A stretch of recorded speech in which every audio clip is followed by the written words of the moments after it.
Hey, everybody. Welcome to the Faith Church Podcast. I'm your host, Jay Williams, and joining me today is Jeff Clossy. Hey, good morning, Jay. How's it going? Great, man. Are you angry? Well, partly because we're doing this so much later. We're doing this now over our lunch hour. Who needs food? My food is to do the will There you of go. my Father. There you go. I need to have a good follow-up to that. Listen, yeah, we got distracted with other ministry things this morning, and so now here we are. And so that means this is going to be intense and focused because we're not only hungry, but we are angry, so we are hangry. No shenanigans. No shenanigans. You dropped a bomb on Sunday. Anger. Anger bomb. Mm. And I had to talk about all that. I want to know how many people were, I mean, I'm not even joking about this. How many people I don't think anybody would get angry while they're listening to a sermon on anger, but maybe a little incredulous or maybe a little resistant or defiant, like the seeds of anger. So I think that's a little ironic. And Yeah, comical. if only like there were thought bubbles, well, while we're preaching. Right? You can see, right? Wouldn't that be the worst though, honestly? Yeah, it would. But no, I mean, even sitting in it, like, when you and I write and we're thinking about the sermon and, okay, God, my prayer is always, Lord, how are you leading me right now? Lead me, keep me from distractions. And this topic, it was on my mind, and it's just all over Proverbs. If you just do a word search within Proverbs and any kind of related words too, like rage, and it's all over it. And obviously it's all over the scriptures, but this is one for me, Jay, that I had enough material just from 1 week of work on it for like at least 3 messages. Oh, for sure. And I had to, and Jess was helping me, which was awesome, but I had to really go back through it several times to cut things out.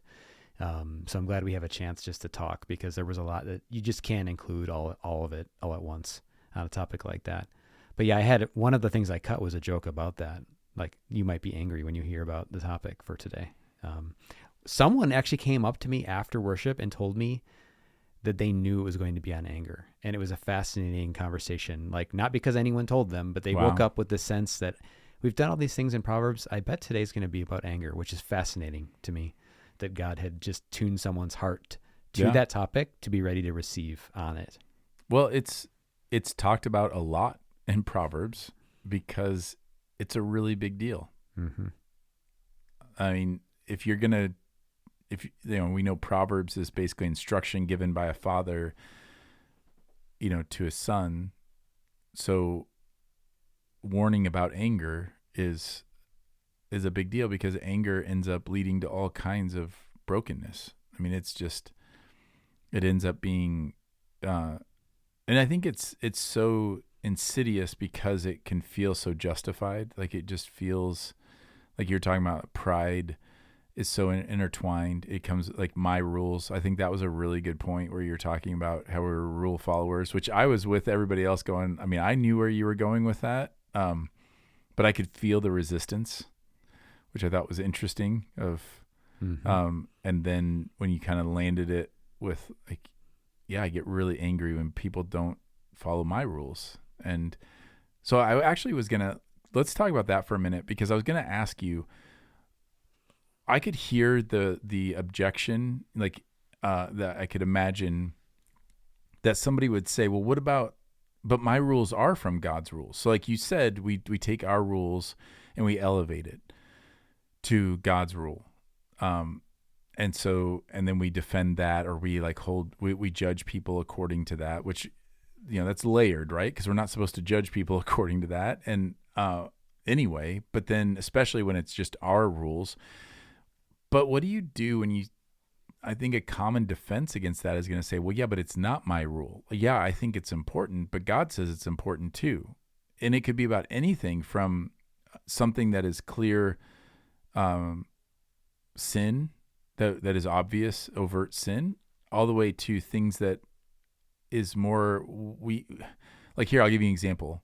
So it may seem silly, but being punctual. Mm-hmm. I can't think of any direct verse right now in Scripture that talks about the importance of being on time.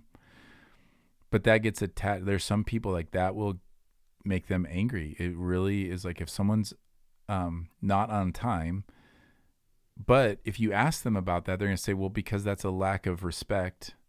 It's a lack of love for that person. You're devaluing that person because you're not respecting their time.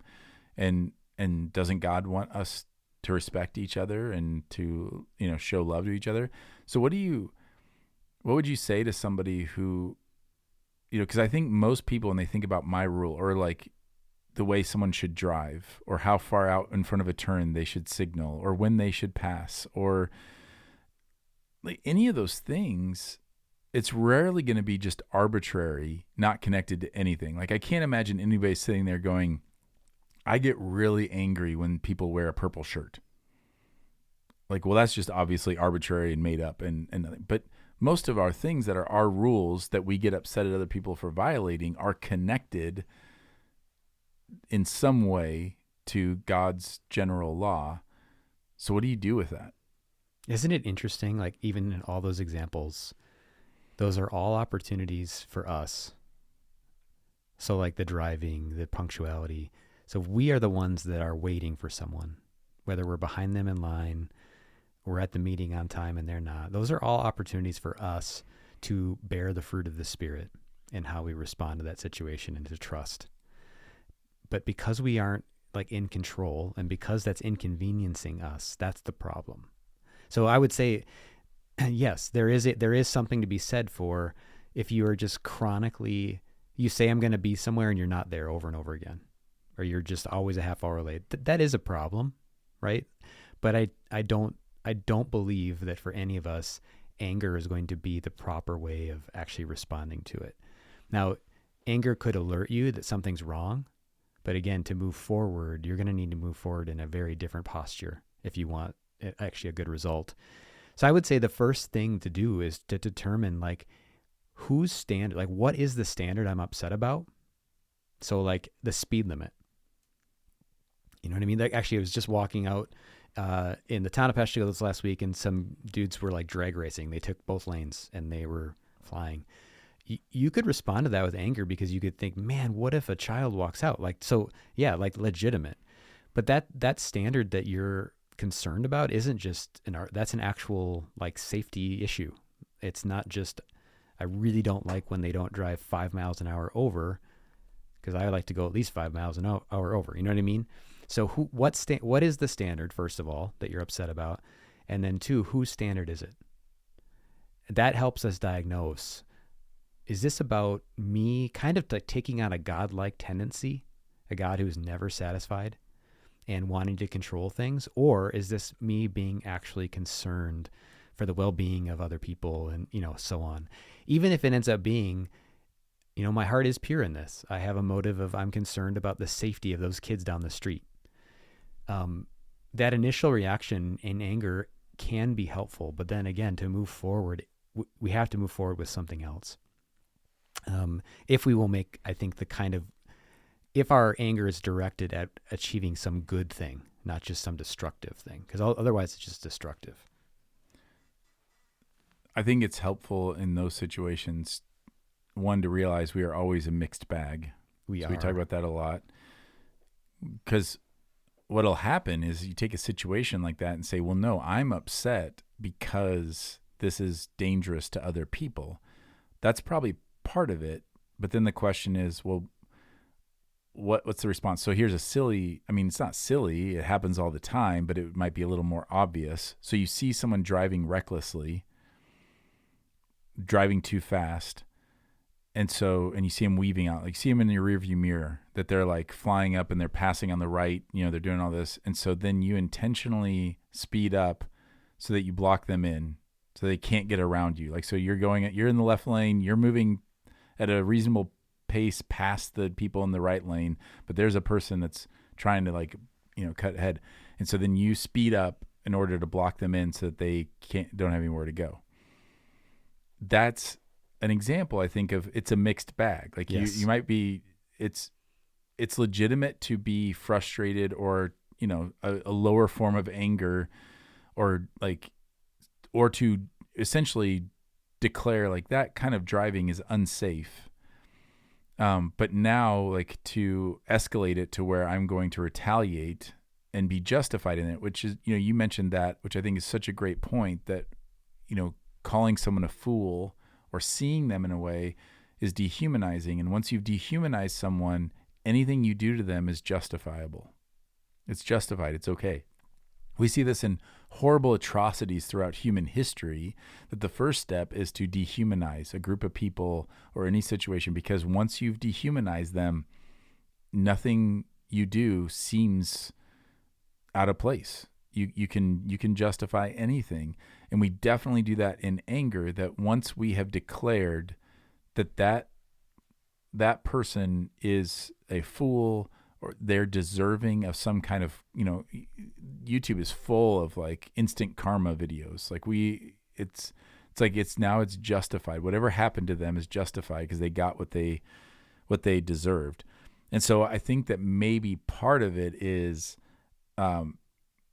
getting, like, if we look at something and we say, okay, that is frustrating, or that I see, like, I'm angry about that.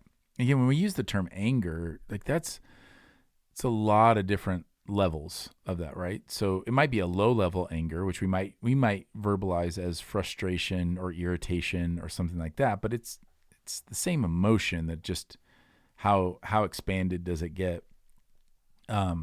And so if you see that and then saying, okay, but what's a right response to that? Here, I'll give you an example biblically, and I'm curious what you think about this. I've said, and I hear a lot of people say, well, we only see Jesus get angry a few times. But I don't know if that's true. I think what we mean when we say that is we only see him respond in a way that we would label as angry, when he's turning over the tables. Tables. Yep. You could maybe stretch that out to when he gives the woes to the Pharisees, and he says some pretty harsh things, but we don't know the tone in which he says it. We don't know.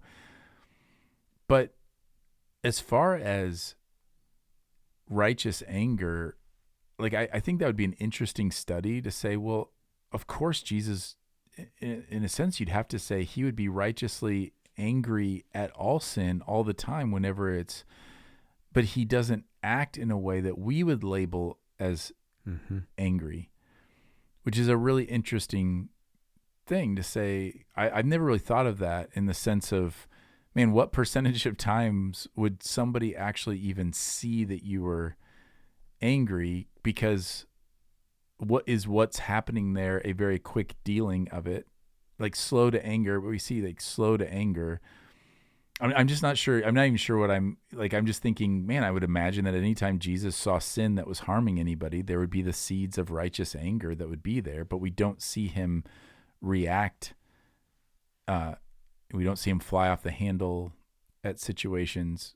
You think about the world he was living in too, like it's hard, I think, for us to fully grasp like how just the brutal environment it would have been too. Like, so public executions, right? Done the way he was executed, even it gives you a picture of the kind of world that they were in.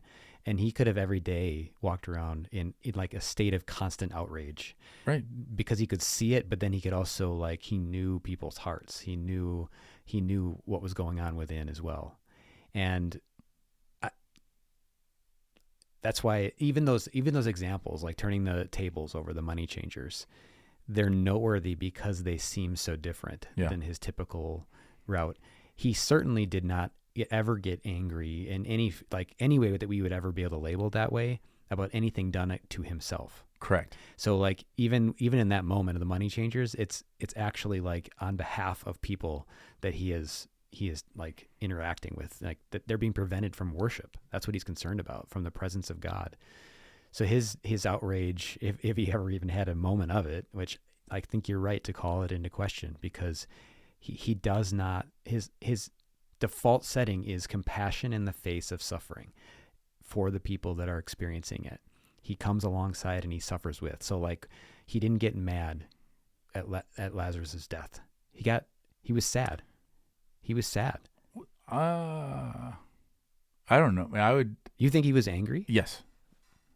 When he called, yeah. What does he say? Well, so that Greek word, I was just talking with somebody about this. Like when he cries out, that Greek word is a like kind of an animal guttural cry, like an anguished cry. So I think what he's angry at is sin and death, like the pain that's being caused. He's not angry at Mary and Martha, but certainly not. No, but there is an anger. It's like this war cry kind of thing. Like when he says Lazarus come out, like I'd need to do another Greek study of that word there. But it is like, I think there's an intensity there against evil and against death and sin. I think the way I read it is anguish and sadness, not what we typically think of as frustrated anger. Anguish at, this is not how this is supposed to be.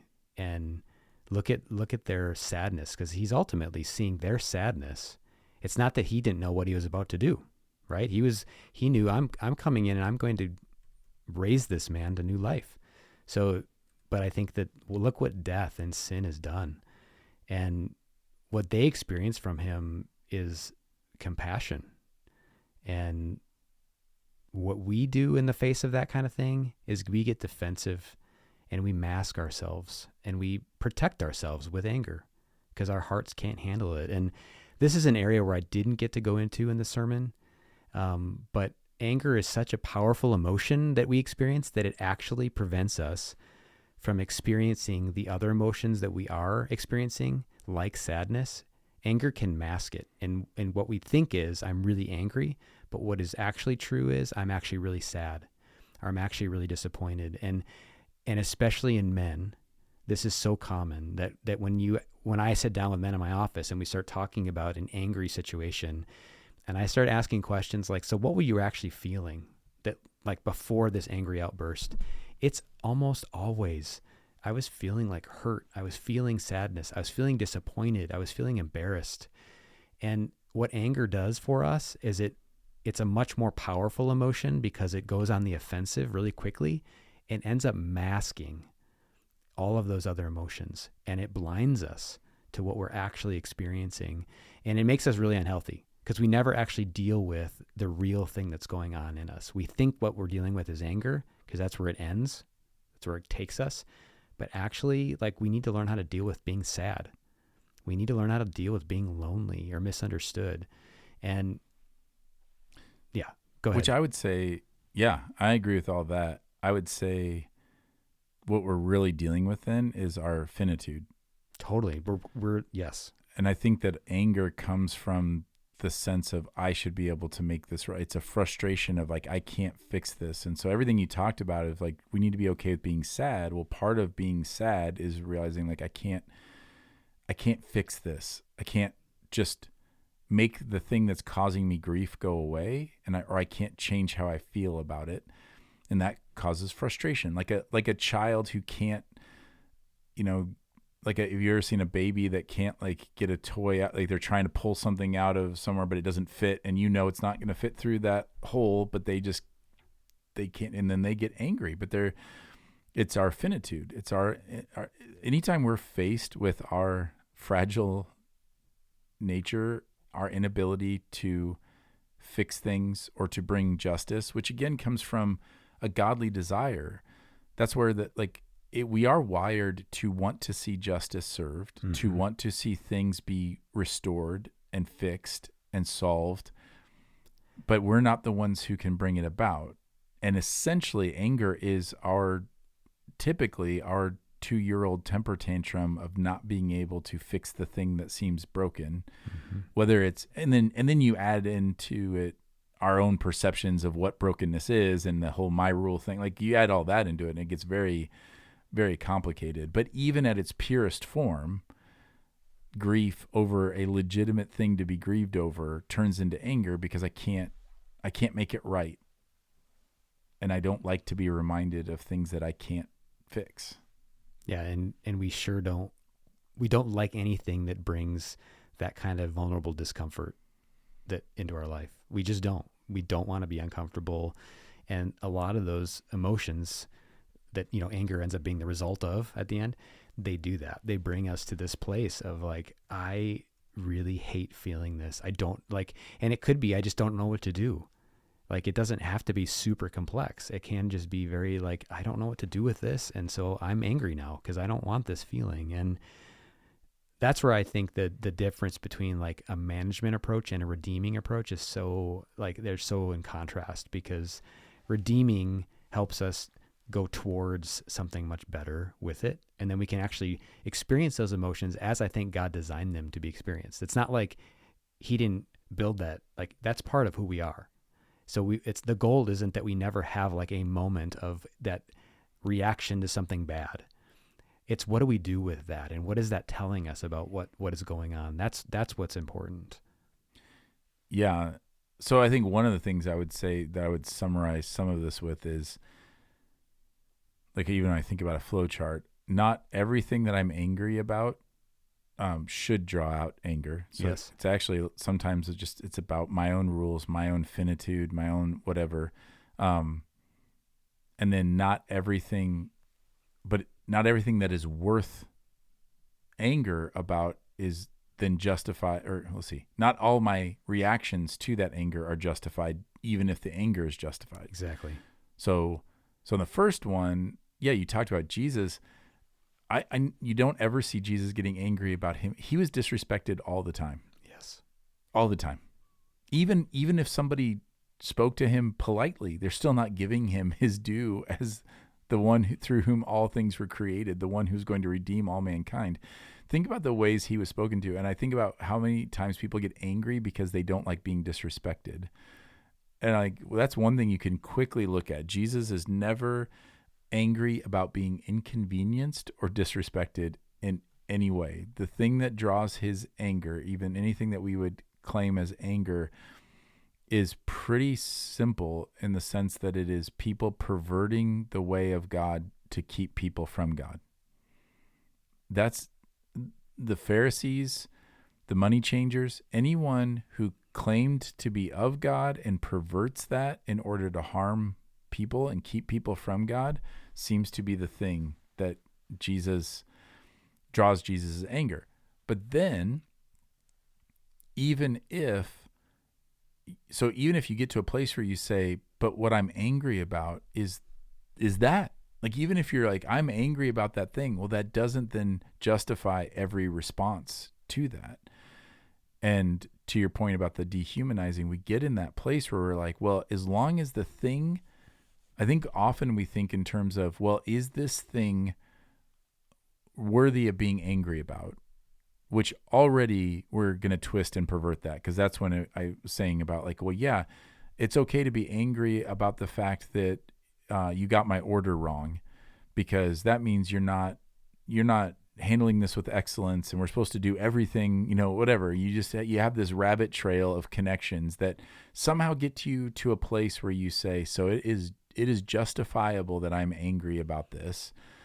And then we say, and because I'm angry about it, that's the only question I'm asking. So now my, berating of the server, or my, angry review on social media or whatever is all justified because my anger is justified. And I think those are different checkpoints. I think one checkpoint is this actually worthy of anger of any kind? Like, would God be angry about that? Like, forget about whether this is even against God's law or not. That doesn't necessarily mean that there's anger involved. But even if, then to be like, but my response to this should be a Christ-like response, and not just automatically use that as a carte blanche to be able to do whatever I want.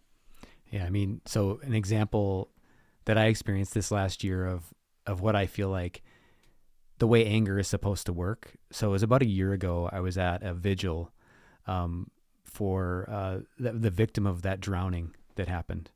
And the family was there, and there were a bunch of us. It was a pretty good sized crowd of people that were there, really grieving with them for the loss of their son. And the family spoke, and I think the mother spoke, and through tears, about the loss of her son in such a horrific way that seemed so pointless. Like, why did this have to happen? And at one point, her tone changed to anger. And a mother thinking about her child being taken from this earth like that, from potentially willful harm, right? Anger ought to be what that mother feels. But if then a mob was assembled to go pay back that wrong with more wrong and more evil, that's where anger takes on a form that is so broken. So it ought to alert us that something really wrong happened, and really wrong things do happen. And we need to have that response, but then we need to move with that. Like, it primes us to do something. And the thing that we do then is described all over the Bible. And it's what's all over Proverbs. It's what's all over the New Testament with the fruit of the Spirit. That's the direction that as a follower of Jesus, we move all the time. So anger alerts us. It gets our attention. It primes us for this action. And then we move forward in love. And often, I think one of the reasons we really struggle to move forward in non-angry ways is they feel like you're losing. They feel potentially weak.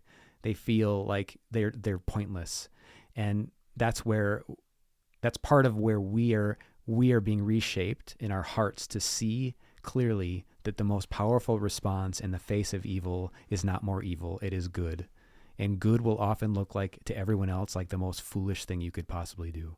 So we trust Jesus that he is king and that we are his servants. And that's where these powerful emotions, why it's so important that we can talk about it and be honest about it and really work through it, because there are true things that we should feel a level of anger. But, there are movements, Jay, and there are people that would say in the world that our problem is we're not angry enough. I don't know if you've ever heard that, but a lot of times it happens around political movements. Like, we just need to be more angry. And I really think that goes against the way of Jesus. I don't believe that just generating more anger results in some good that people have in mind. I think it results in the opposite of that. I think what you just said there, generating anger, man, that doesn't describe the social climate right now of people saying, well, you should be angrier about this. And so then we try to generate it. We try to stir. Think about how different that is to God, who's like, we're called to stir one another up to good works, love and good works. Yes. Which is the opposite of stirring one another up to anger. You mentioned that broken anger is incompatible with the way of Jesus or with the Christian life. I don't know if we ever think about how dangerous that is and how it is not. We've mentioned before about, was it Eugene Peterson or Dallas Willard? Who was it that talked about how a busy pastor? I think it was Willard. Either one of them could have said it. But that a busy pastor should sound to us like an embezzling banker or an adulterous spouse. That it should just feel incompatible. And an angry Christian should be incompatible. Like, it should just, like, that's not, because even if you're going to call on those couple of instances where Jesus seems to give like a sharp rebuke or he overturns the tables or anything, that is not, you made this point, that is not how anyone would describe him. Mm-mm. You would never, no one would have said, oh, that Jesus, he's an angry person.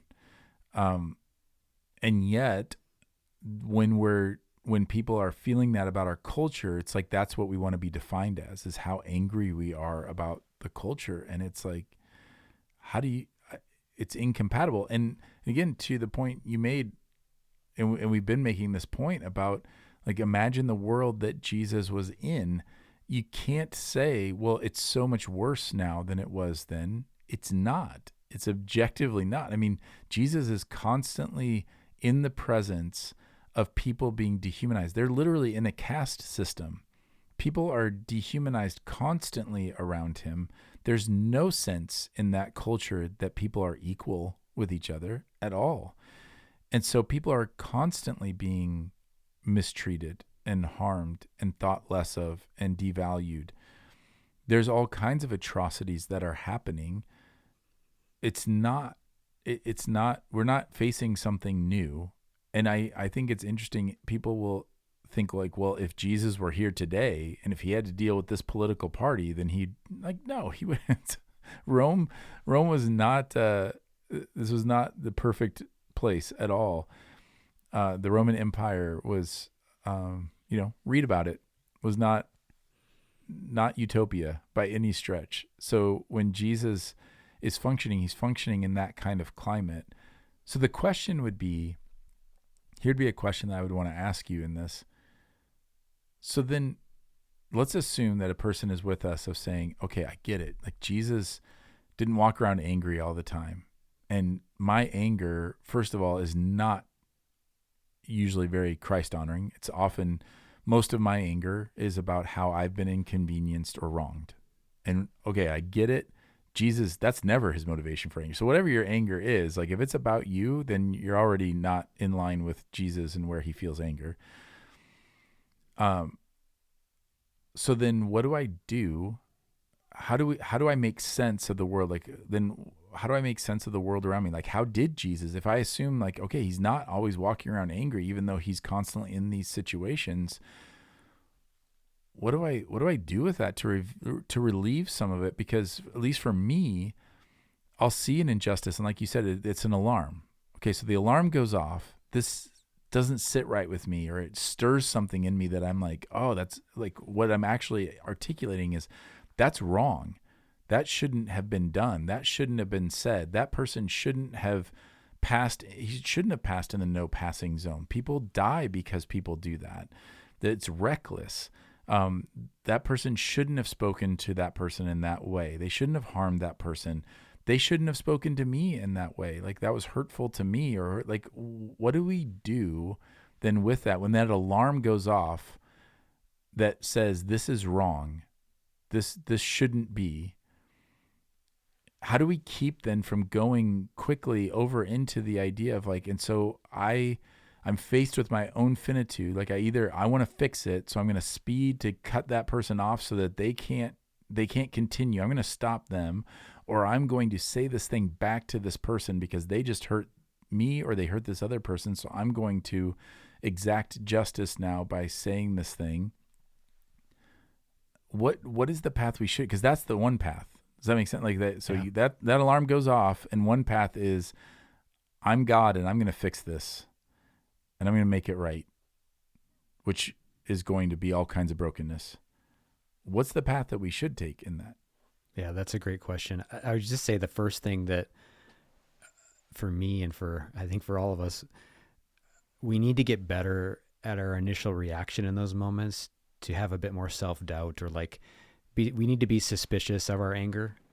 Rather, it's really hard to do that though, because of the nature of anger, because it does blind us. It coming from pride, we do take on a godlike character, and God doesn't need to doubt himself, right? So it's hard to do it. But I do think if we just like begin to wonder right away, okay, I'm angry. But I think then starting to ask the question, like, why am I actually angry right now? I mean, usually we often just feel it and we become seemingly impulsive with it instead of slowing down. And I do think that's why slow is mentioned so much around it. It's like you have to take a breath, and everyone's heard that phrase, but really slowing down. And then I think positioning yourself as the creature and not the creator, just like you just said, and then asking him, telling him, I feel this really strongly. I want to honor you in my response. What are my marching orders? Like, what are they? And they're all laid out for us. Here's the challenge though, Jay. If we try to do all that in the moment, we're going to fail. We have to be, and we've been talking about this all along through Proverbs. This is an orientation of our heart and our lives around Jesus and his kingdom that needs to be ahead of time, not just in that moment of now I feel this pressure and I'm responding in a way I don't want to respond. What do I do? So there's a proactive approach of like, today I will follow Jesus when I'm not angry, or I'm not in the heat of that moment of anger. I will follow him today, and I will trust him with all the small things that I can trust him with today. So I'll look for every opportunity, for example, to be thankful, to just see what he's doing, how he's providing, how he's working. And that arc of our life becomes about him. It doesn't mean that in the moment of feeling intense anger because we've just been offended somehow isn't going to happen. But I do think what can happen over time as God reshapes our hearts is that our reaction time is we're more quick to catch it. Like, okay, this reaction is so out of proportion to what just happened. And God, thank you that you're with me. So like, I know for myself, Jay, that when I know he's with me in those moments, I react in a very different way than if I'm the only person who exists in the world and this all hinges on me to fix it, right? It just does. But I know I can't just will myself to believe that in that moment. I have to have my life oriented around him so that just becomes my, like more and more my default setting, that I move through the world that way. And we've talked about this before too. Like if our call is to overcome evil with good, that's our call. We need to expect then that we will have evil that needs to be overcome today with good, rather than being surprised by it and then reacting in a way that we regret later. Because I know often we're just really surprised. Oh, someone cut me off. Well, yep, I God prepared me for that. He told me I'm going to experience that today, and I will have opportunity to overcome it with good. So I guess it's just a couple ideas, but I really think it's because anger is so prevalent for every human. It just is. It's in us. The only way to move forward is like a training approach and not just a trying in the moment approach. And we say that a lot, but I think for this one in particular, you can just feel it as a person. Like, I can't just decide this isn't going to have this effect on me. It's just really difficult in the moment. I think that idea of overcoming evil with good is, so just imagine if we kind of went through the day expecting that. Mm-hmm. In this world, you will have trouble. Mm-hmm. But fear not, I have overcome the world. Do not be surprised, these fiery trials, when they come upon you as though something strange were happening to you. We're warned constantly, like, hey, this is the brokenness. So there's going to be plenty of things that are worthy of feeling grief or anger or frustration about. So if anger is an alarm, if that feeling is an alarm, then it should pop us, what does alarm do? An alarm alerts you to action, like an alarm that wakes you up in the morning, alerts you to get up and get moving. Smoke alarm alerts you to take action. Like, is there smoke? Is there like a fire? What do you do? Assess the situation. That's what alarms do. Alarms are not in and of themselves the thing, which I think is important. So me being angry about something doesn't mean that actually a wrong happened. It just, something went off. So sometimes, like, we just had a smoke alarm went off at 2 a.m. the other night, which is fun. There's no smoke. There's nothing. I don't know if a bug flew in there. Like, things like that happen. It was a false alarm. That's exciting. Wow. Yeah. So sometimes, it wasn't 2. No, actually it was, it was at like 5, which is, it's 4:30. It felt like that. It felt like in the middle of the night. Which I know now I'm going to have people listening to this going, I get up at 3 every morning. Like, that's when my alarm goes off is 2. I get a full work day, and it makes me angry that you sleep in long enough. Anyway, so if that alerts me to the wrongness of the situation, like, the first thing is it's alerting me. So first is to slow down and assess the situation. Yes. Think about like a smoke alarm going off. You don't immediately call 911 when the smoke alarm goes off. You don't immediately start like hosing down your house. You first assess the situation, because sometimes things hit us and we realize really quickly that's a me problem. Like, that triggered me because, when my dad used to say it to me, or my, uncle used to say that or do that, that's what this meant, but that's not what this person meant, or whatever. Or I thought I saw something that I interpreted in a certain way. Someone speeding on the highway, and then as they go by, you realize like they've got their hazards on, so they may be dealing with a medical emergency. There's lots of things where it alerts you. And so I think the first thing is just assess the situation. But then if it is actually evil that you're angry about, then the action is to overcome evil with good. So if you wake up and there's smoke in your house, the action, is to call 911 and to evacuate, right? Like that. Or If you're in a situation like if there's a path that we know we're supposed to follow, or that's the wisest course of action. Well, biblically, when you realize you assess it and it's anger about evil, then okay, well, what is the plan of attack against evil? Biblically, it is to bless those, to repay with blessing, to overcome evil with good. It isn't to fight fire with fire. It isn't to fire back a harsh word. It isn't to chastise or shame or judge. It moves more into overcoming it with good. It might be good towards that person who did evil. So somebody wrongs you at a place of business and you respond with grace and mercy and understanding. Or it could be helping somebody else who is the recipient of that. So imagine this. Imagine you're in a situation where you see somebody get attacked on the street, and they get hit and they fall down and they hit their head and they run and the attacker runs away. Well, which is better, for you to chase down the attacker and give them a pounding or beating, or to stop and help that person who was just hurt? Like that's I think an image of that. So I'll give you a real example in my life with road rage. So my dad was a trucker. I've known a lot of truck. Like he drove a truck for a while. We've also driven big rigs.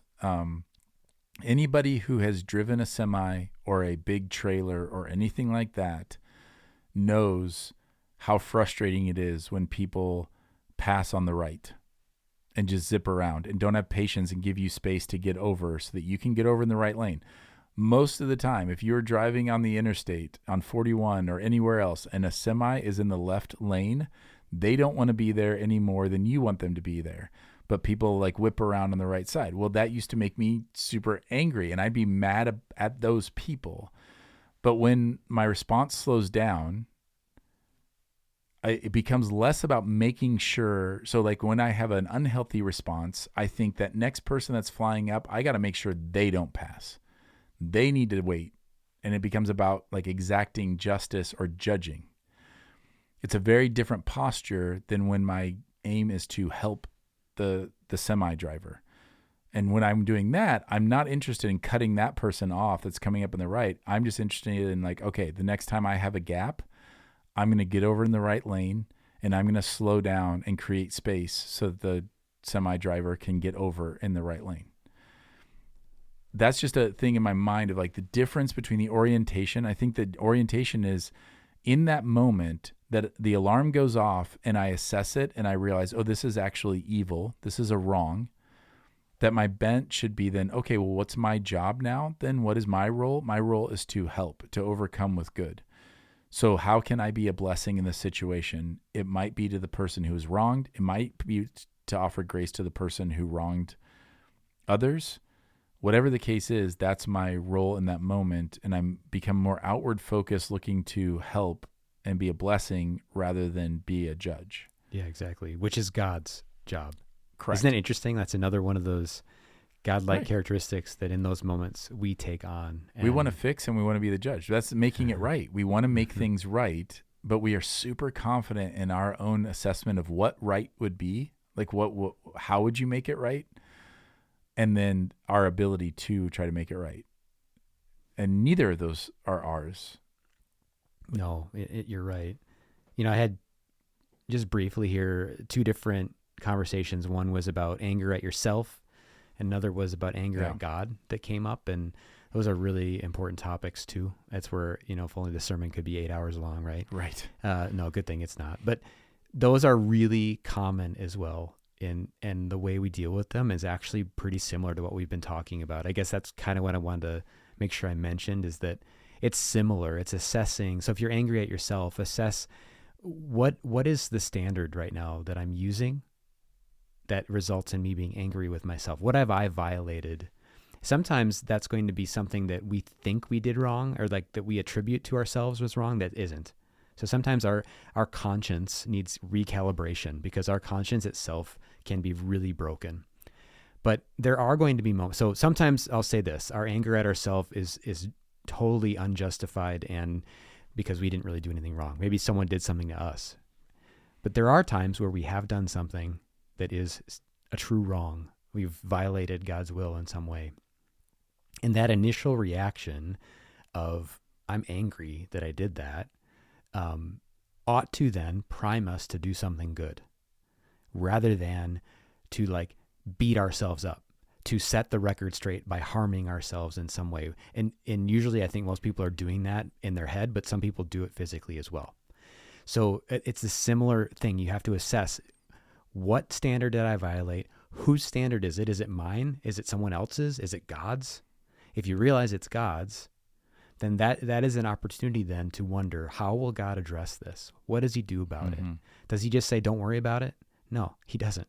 He says, come to me, all you who are weary, heavy laden, I will give you rest, which means we come to him in repentance. We come to him asking for forgiveness. He showers us with forgiveness, and in whatever consequences are the result of what we did, he walks with us through it. Whether it's relational fallout, right? Or whether it's a wrecked car, like just all these different examples that it could be, because we did something that was actually wrong.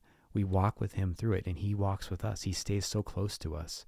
So that's partly how I would say we handle that. You have to really evaluate. And again, it's really hard for us to grasp, for me included, that my conscience doesn't always tell the truth, but our consciences are out of whack. And sometimes they're really out of whack about ourselves and what we've done wrong. And we either really excuse ourselves from things that we really actually shouldn't, or we accuse ourselves of things that it's not actually something we need to own. So I would say we slow down, and then this is where we talk about this all the time, but we're going to keep saying it because it's true. We need each other. We need community to be able to talk with someone else about the thing that we're angry with ourselves over. Yeah. So that you can sort through, what is the standard that you're using and whose standard is that? And, sometimes we're mad at ourselves because we violated someone else's standard that isn't God's. And that can be a burden that we've carried for a long time. If we've had broken relationships, which we've all had, we can be full of those standards that aren't actually standards that we need to live up to, in an objective way, the way we do with God's standards. So I would just encourage you, if that's part of your story, which it is a lot of our stories, we can be really angry with ourselves. You are not the judge of yourself. You are not the redeemer of yourself. You are not the one who can execute justice for yourself. God is. And we go to him in the same way that we would with anger at someone else. Which you said anger. I mean, I thought you talked about how anger and pride, go together, that people who are humble tend to not be, you can't really be humble and angry at the same time. Like it's kind of an important point. And I think as someone who has struggled with anger at myself, the two areas that stand out the most that are attached to pride is I don't, again, it's that word finitude again. I don't like to admit that I'm not in control. So I might get angry at myself for making a mistake that nobody, I remember a couple years ago on a family vacation, I got really angry at myself because our car broke down on the side of the road.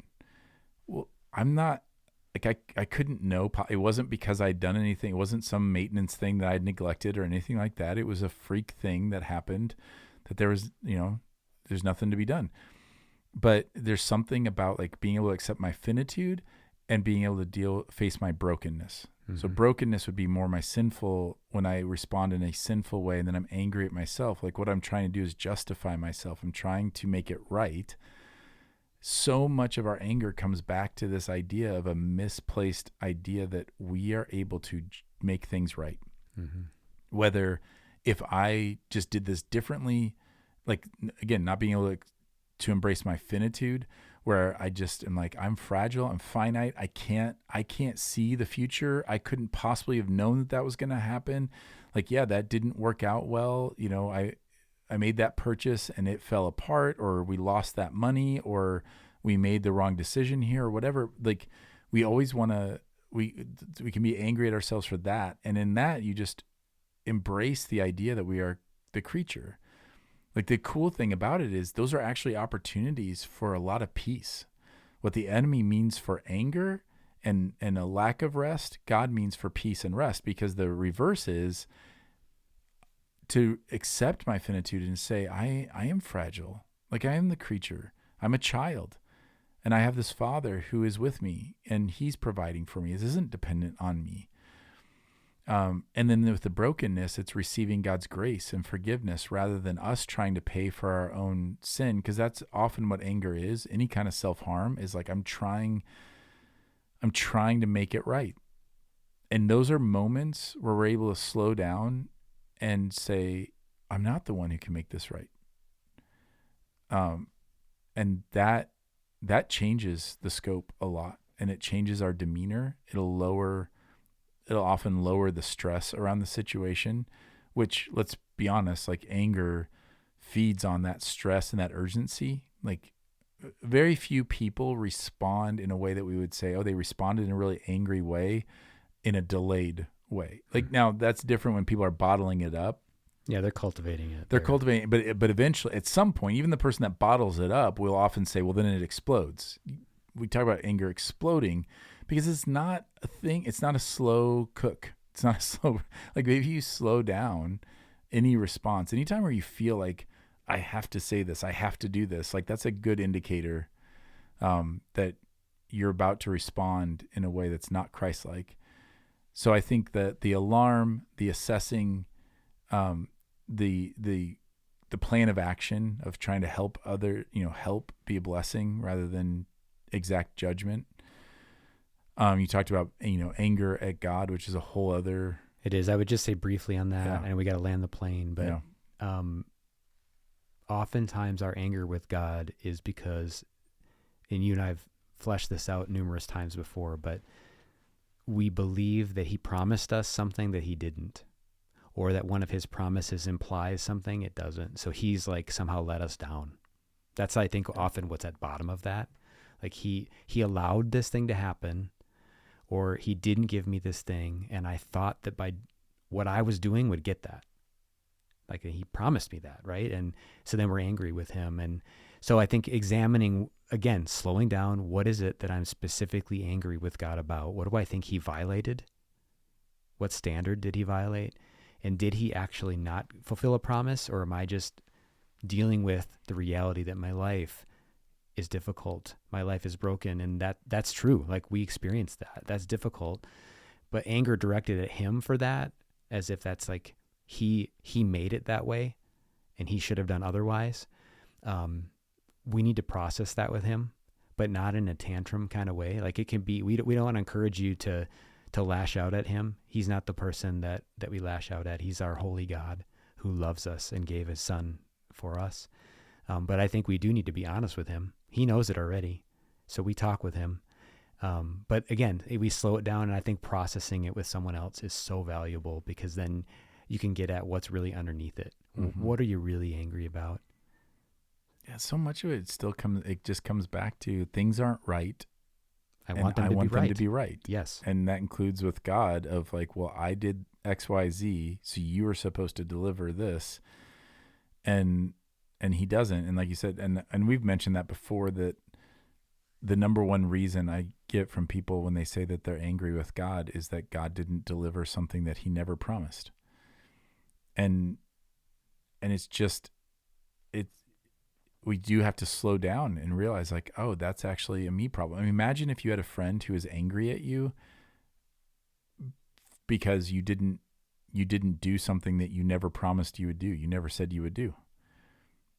I mean, actually, I think people have had that. It's false expectations. You're like, well, I just thought if I came over and I helped you move, that you would then do these other things. You're like, I never said that I could do that. And people get angry about that. And I think that happens with God. But again, that's why you said we need to process that.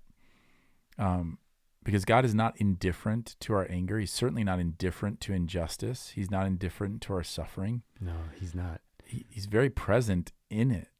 And he's more alert to those things than right. we are. Yes. And anyone else is. Yeah. He is, again, drawn to that, yep.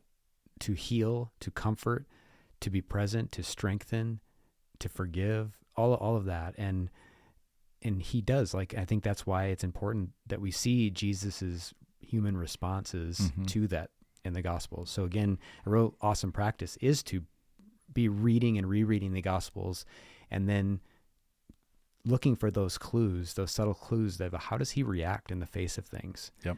And what does that say about his heart? And again, I'll say the Gentle and Lowly book is a great Mm-hmm. place to start John, highlighting some of that. in John 11, we mentioned it earlier. Yeah. Death of Lazarus. Mary and Martha both accused Jesus. If you had been here, my brother wouldn't have died. They are angry at God. They're angry at Jesus for not keeping them from this suffering, and to see how Jesus responds to them. He grieves with them. He also he calls out their unbelief. But it's not in a shaming way. It's in a way of like, hey, remember who I am. Like think about who you're talking to, not in a remember who you're talking to, but like in a, hey, remember, like who are you? Who am I? Do you believe you'll see him again? Like, yeah, I believe in the resurrection. And Jesus is like, I am the resurrection. So look at John 11 and see that very real grief from Mary and Martha and how they kind of lash out and what Jesus' response is. And yeah, and talk to other people about, don't be afraid of that. We often don't talk to people because we don't want to see more clearly. And be mindful of that. So many times our anger makes us blind and it hardens us. And even when we know that it's not fully real, we don't want to give it up, because to give it up, again, finitude, brokenness, we have to accept the fact that we're not seeing things correctly. And that is embarrassing. That can feel humiliating, but it's actually a way to peace. It's such a release. It's when Jesus says, come to me, all who are weary and heavy laden. He's like, you don't have to do this. Don't carry this burden you're not meant to. You come to me and you unload your burdens, and you will feel so much lighter. And there is a beautiful peace that comes with someone being able to say, hey, that's not actually your responsibility, or that's not something to be, that's a false alarm for anger. You don't need to be that. Or that is something that is an alarm, but let's let it move us to doing good and not to doing evil. And, like we said, you can't process on your own. So don't hide in that. If you need help in that, let us know. If you need to be connected with other people, you can email us at connect@faithpestchico.com or talk to us on a Sunday. We're here for any of those questions, or to connect you with other people who are walking this road, trying to follow Jesus in the way to life. So we hope that this time has been helpful to you. We appreciate you taking the time to listen to us. And until next time, grace and peace.